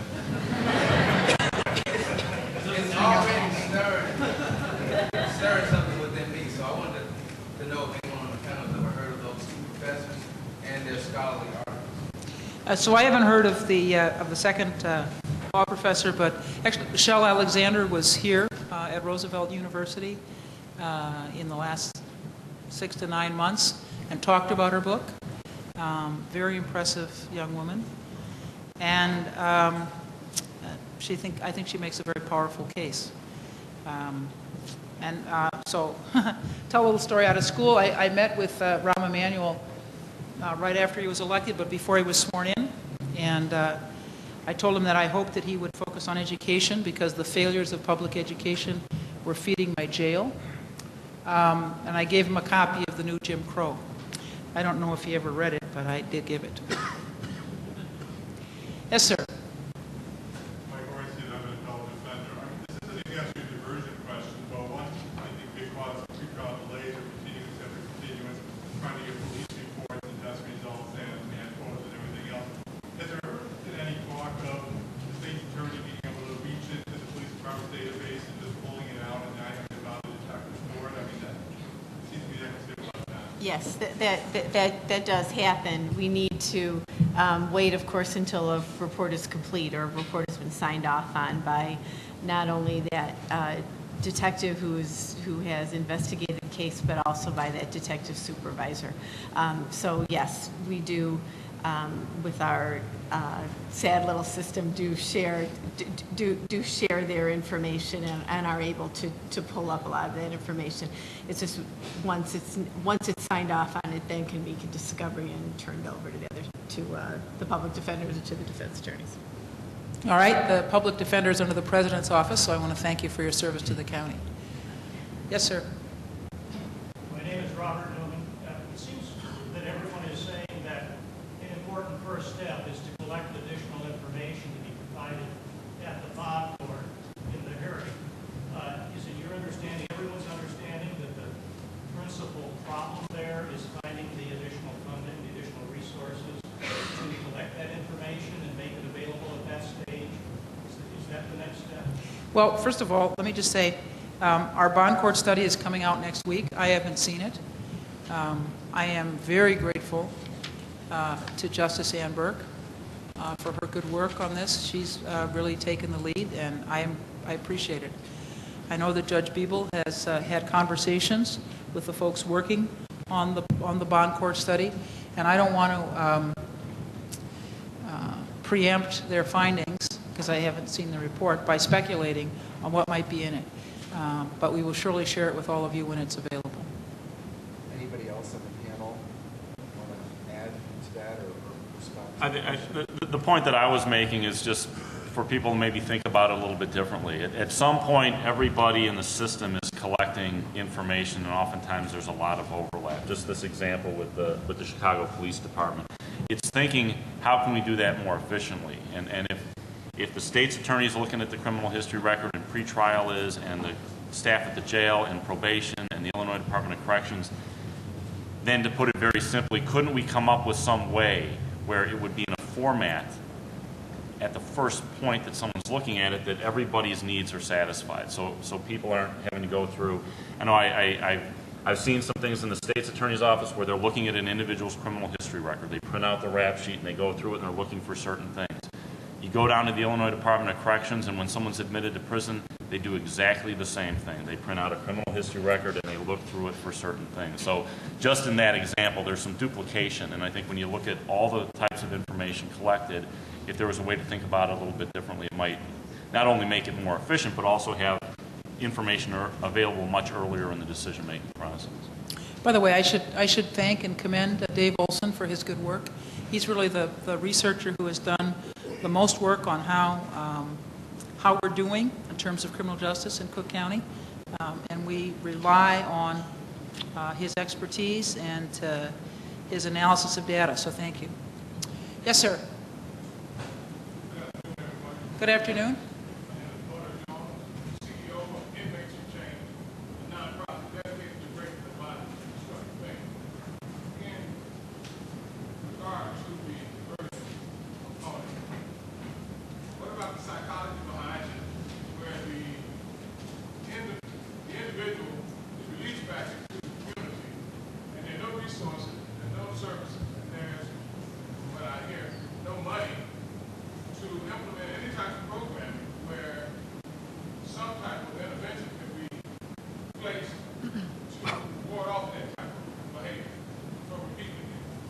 Right.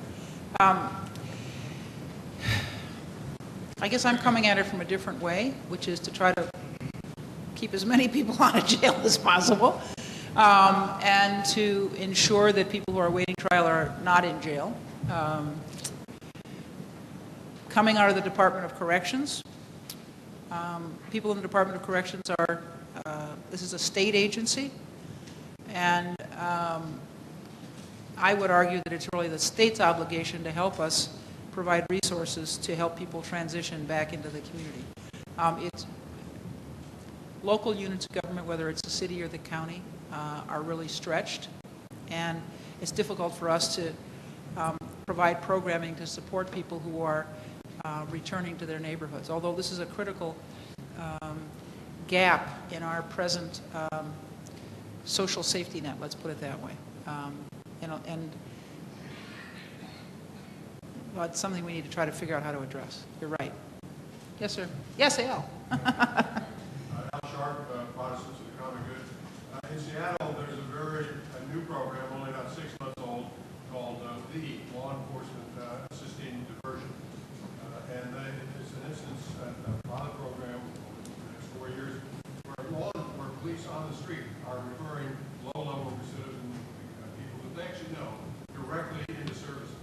Those decisions are then made with joint review as the cases play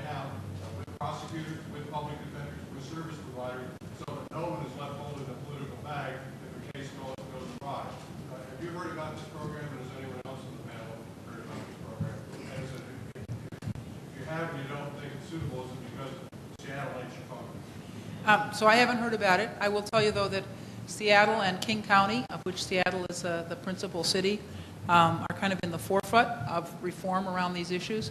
What they've seen in the last decade is a dramatic reduction in the number of people in their jail, to the point, I understand, that the local governments have been the subject of protests by jail guards who are unhappy that their numbers are being reduced. So I don't know anything about this, but I do know that Seattle and King County in Washington State, as I said, are in the forefront of looking at these issues differently. Anybody else on the panel heard about these efforts? So you should get it to us. We will. Okay? We're happy as well. Thank you. Yes, sir.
You want discovery prior to preliminary hearing?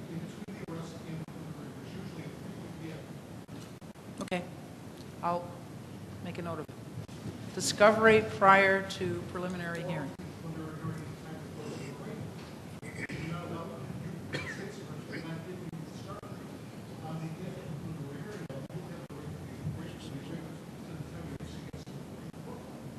Is there anything to this, guys? Any response?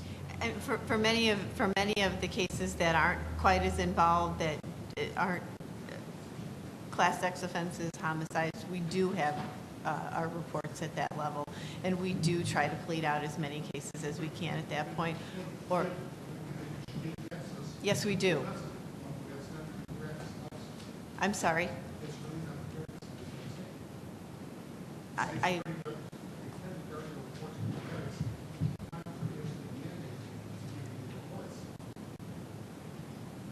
So that applies to PDs or just private defenders? So where's our PD? Is that true? I will say that one of Just the... a second. Is that true? Yeah. Go ahead.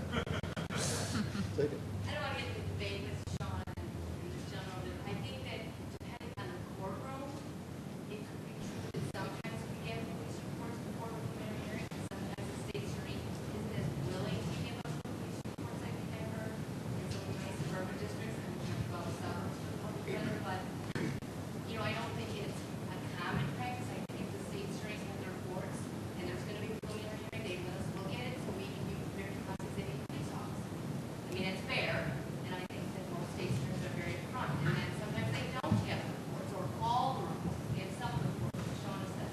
Depends on the case. And certainly he's right that if we had all the discovery, Judge Beagle already spoke very eloquently that if people would plead out sooner, that would save up quite a few people in the jail. 85% of the people Judge Beagle says end up pleading guilty. We have to be prepared, obviously, to plead something guilty. We certainly do not do that all of the discovery. That would be ineffective. Okay. I'm surely not suggesting that you plead out people without all the information. I don't know if Mr. Reardon would like to comment on that.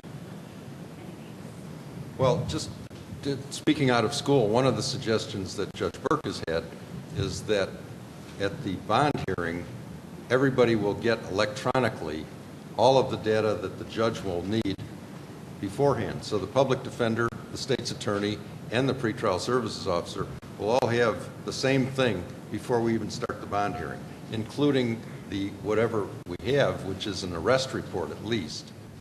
Usually you don't have the supplemental reports, but you got the arrest report, which by and large we don't see at bond hearings until it's too late because the clerks are too busy to give it to you. But if that was all computerized and bam, right there on your screen, we'd have it. And that's one of the judge's suggestions, which I think will be implemented. So one of the things we found when we came into county government a year and a half ago is that our budget office was using calculators rather than computers. There was a typing pool in the purchasing office. And when I went to bond court, I saw people using carbon paper. So we have some ways to go in terms of modernizing our operations. And so I want to make it clear it's not just an issue in our criminal justice system. Yes, sir.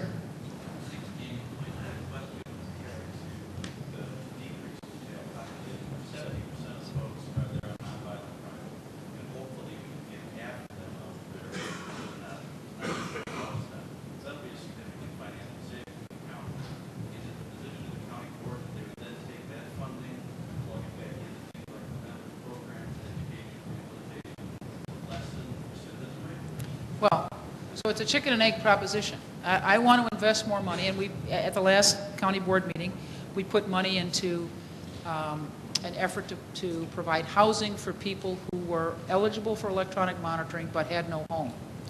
So we're contracting with organizations like Haymarket, which provides drug treatment, Safe Haven, which is on the west side, which provides drug treatment, employment training, and transitional housing, with those organizations to house people who are on electronic monitoring so they can have an address and get out of the jail.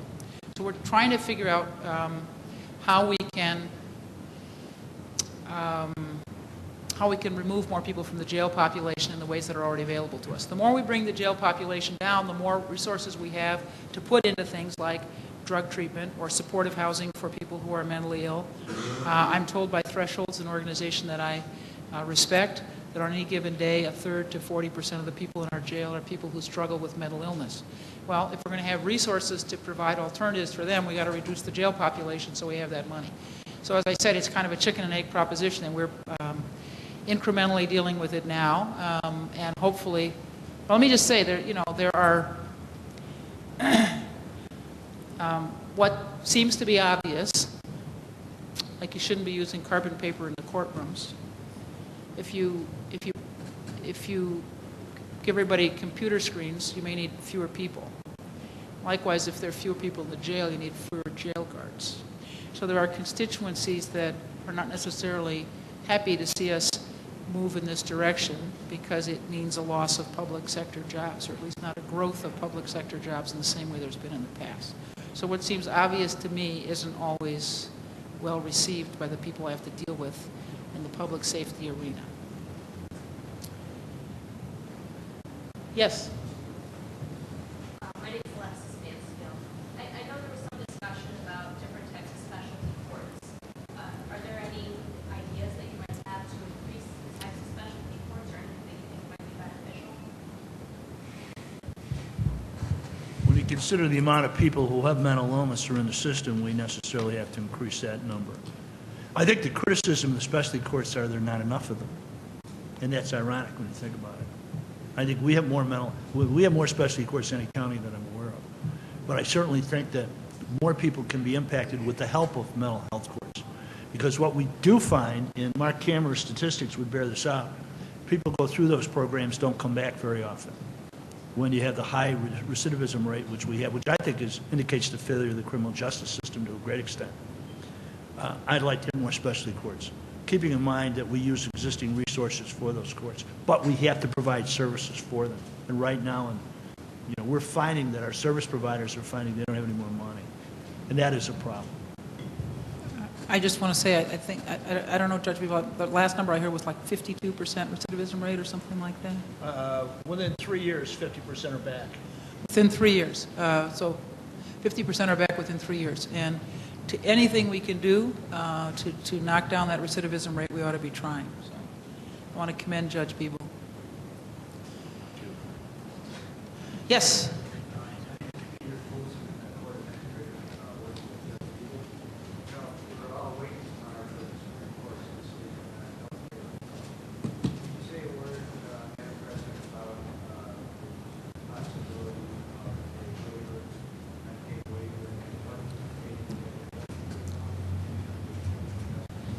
Sure.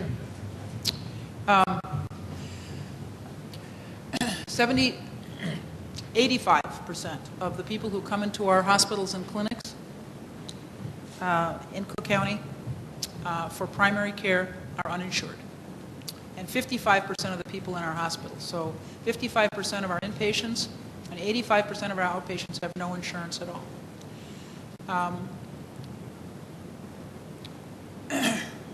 What we did is decide that we would try to get additional resources for our healthcare system by expanding the number of people who are eligible for Medicaid.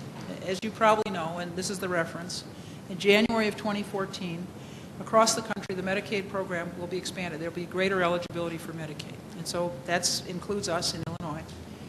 And in Cook County alone, there are 250,000 people who will be eligible for Medicaid in January of 2014 who are not presently eligible. We serve 100,000 of those 250,000 people already in our Cook County health and hospital system. We serve 100,000 of the 250,000 people who will be newly eligible for Medicaid in January of 2014.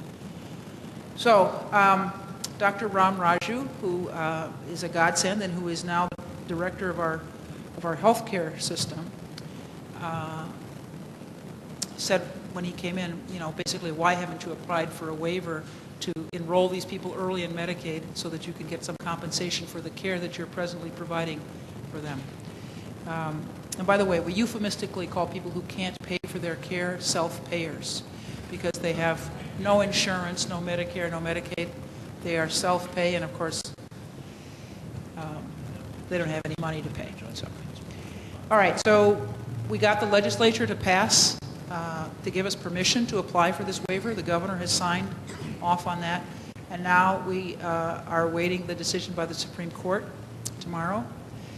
And if the Supreme Court at least sustains the Medicaid portion, we will continue on with our effort to get a waiver and to start enrolling people in Medicaid. And it's tens of millions of dollars to our healthcare system. It will have a tremendous impact on us. If not, it's going to be a real struggle, and it will be more problematic to try to sustain our healthcare system. Dr. Raju came here and he was surprised to discover that we had such a difficult payer mix. He's told us that we have the most problematic payer mix of any big county in the country. Worse than New York, worse than Los Angeles, in terms of the percentage of quote-unquote self-payers that we have. So, it's tough to sustain our system. Yes, sir. One of the main recommendations for today is that a coalition diversion be established. What do you hope some of the first steps this coalition will be able to take for this coalition diversion to be able to accomplish what we want? So I should be perfectly honest about this. I really support diversion programs, but I want more people out of our criminal justice system, period, not just in diversion, you know what I mean? So, you know, Mick and Ben Jaworski have written articles about the fact that if you're white in Cook County, you know, it's virtually impossible to be arrested for smoking pot, and the only people who get arrested are black and brown. And that's really not a diversion issue. That's a question of how the laws get enforced. So while I really believe in diversion, what I've got to tell you is that there's some social justice issues that relate to how our communities get policed that we also have to address. It's not simply diversion. It's you know, the decisions that are made of, you know, which group of kids get stopped. If they get stopped, are they dispersed? Are they taken to the station? If they're taken to the station, are their parents called and they have a station adjustment? Or are they arrested? You know, that whole long line of decisions impacts who ends up in our criminal justice system. And the way in which things operate now are to the detriment of our African American Latino communities. And I'm just as concerned about that as I am about diversion.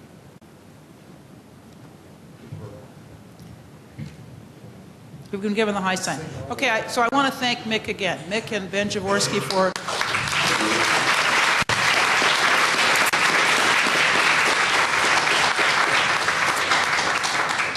they continue to look at the disproportionate impact that our criminal justice system has on various communities in the city and the county, that is particularly black and brown neighborhoods, in a way that unfortunately our metropolitan dailies, neither the Sun-Times nor the Tribune, is either prepared or willing or whatever to acknowledge. And so I'm grateful to both of them. Thank you.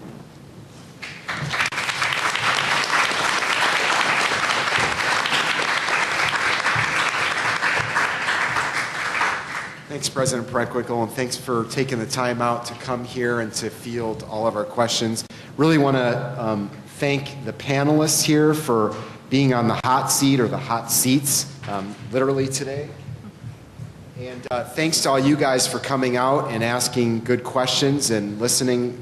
There's lots to think about here, lots to take away with. I, for one, intend to keep asking questions and try to keep up the heat on our elected officials, including the President, the folks at the table, and just all of us need to be involved in this. So thanks, and thanks, Appleseed, again, for assembling this event. Thanks, everybody.